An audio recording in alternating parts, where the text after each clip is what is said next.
Good morning. It is Saturday, January 26th. I don't even know why I tell you the date. You know the date. You know what? Maybe I'll just write on the bottom episode and date at the beginning of these so I can just jump right into the meat. Okay, here's what I'm talking about today. I'm answering a question that I've gotten from several people face to face over the last several days. And that is, why are you doing what you're doing? Why are you getting up at 4 in the morning? Why are you sacrificing so much of your time? What are you possibly trying to achieve from this?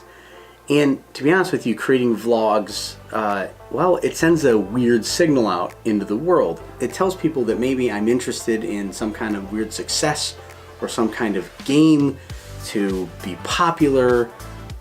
I don't know. Let me talk about why I'm doing what I'm doing.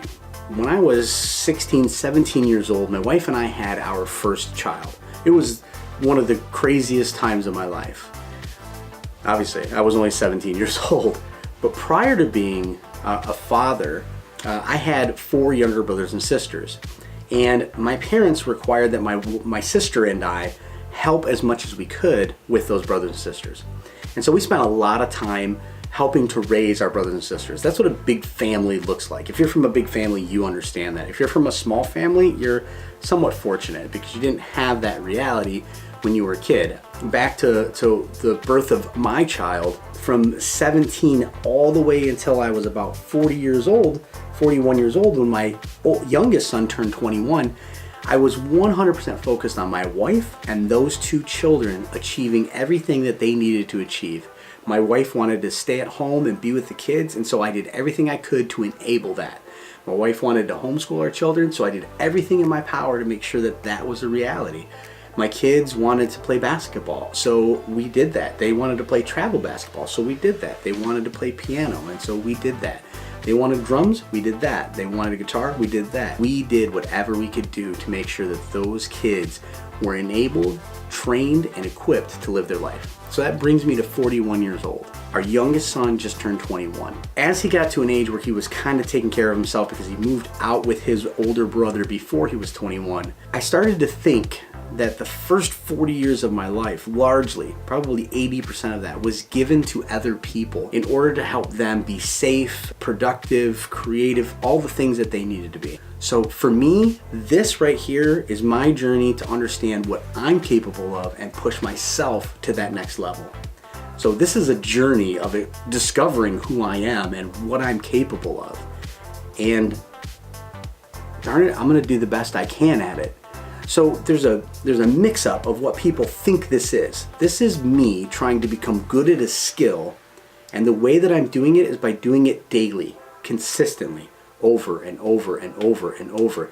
And let me explain why I'm doing that, because the first leg into my vlogging on YouTube was... Hey everybody, my name is Stephen Lemon, and I am starting this YouTube channel because, well, I'm just tired of not doing what I feel like I can do. Tired of not being creative. Tired of, I'm just tired. I have 2 grown adult children. The reality is, we had them very young, so I had to go to work, and I couldn't pursue some of my dreams. And now that they're adult children, well, it's time to pursue dreams.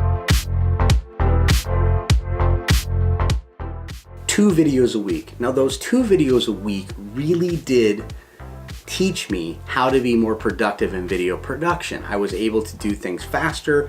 I was able to understand some of the shortcuts better. I understood why things were done in shooting video, what the process was, how you would think of a story and go from the beginning to the end of that story, what things you would use to fill in the middle, how to be creative. And I will tell you, I could only do 2 videos a week because the amount of time that it took me to edit, because I didn't fully understand how to be productive in that space. Fast forward to today, which was a year plus after I started that vlog, and right now I'm capable of editing at a much faster rate because I understand better how to shoot, I understand better how to edit, I understand how to deploy tools better in the software that I'm using, and that's a daily grind. It's daily work to be able to do this faster and better. So in my head, the logic works like this. It stands to reason that if in a span of a year, I did videos 2 times a week, and that was max capacity,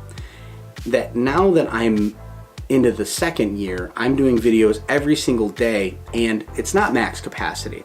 By the end of 365 vlogs, it should put me in a place where I'm much more capable, much more understanding of the things that go into video and video creation in order for me to be as successful as I ever wanted to be with a camera in my hand. And so I am gonna push myself to understand better who I am and what I'm capable of now that I've spent the first 40 years focused on helping other people understand themselves and how capable they are. And if anybody watching this or anybody that hears this thinks that that's ridiculous or stupid or whatever, well, that's fine. I'm not here to please you.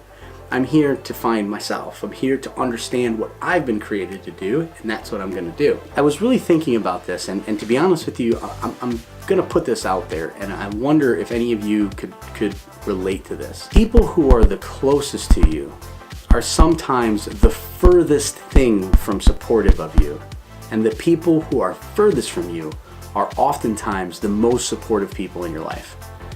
And to me, that is just a weird conundrum. Those people are oftentimes the hardest people to help understand what your mission is, but it's much easier for support elsewhere. You guys will reach out. Some of you I've never met, and you will throw me a comment about the creation of content that I'm making. And to be honest with you, it's a tremendous support. The point is, to me, the reason that I do this, the reason I'm sacrificing so much, is because I want to know who I am. I want to know how I'm wired. I want to know where I'm capable of going. And I want to be able to look back at the journey. And man, let me tell you, vlogging has helped me do that. I've already looked back at this vlog and thought, man, that was a good day. Or man, that was a tough day. Vlogging is like my diary. So today was really me just saying thank you for being here. Thank you for being a part of this community, because you are enabling me on my journey to discover who I am, and your comments and feedback and your interaction in this community that's starting to build here is hugely supportive, and I can't thank you enough. And anytime that I get a chance to thank you, I will, however I can. So here's what I want to do to end the vlog today. Think about your own world. What have you spent the last 10 years doing? What could you spend the next 10 years doing? What's the potential output that you have in your life? Just think about it. What's the sky? And remove the limit. Just go for it. That's what I'm doing. So thank you guys again for being here. Do me a favor and click the subscribe button if you haven't clicked subscribe. I was looking at the analytics, and actually a lot of you watching this are not subscribed. Something like 50-some%. So if you could click subscribe, that would be super awesome. If you've already clicked subscribe, thank you so much. It means a lot to me. Also, give this video a thumbs up. Comment below and let me know. What do you think? Am I way off? Should I not focus like I'm focusing? Should I not sacrifice like I'm sacrificing? Or do you think that the statements that I've made on today's vlog are accurate and true and good to go? Alright guys, thank you so much for being here. Have yourself a great day. We'll see you tomorrow. I'm gonna have some coffee.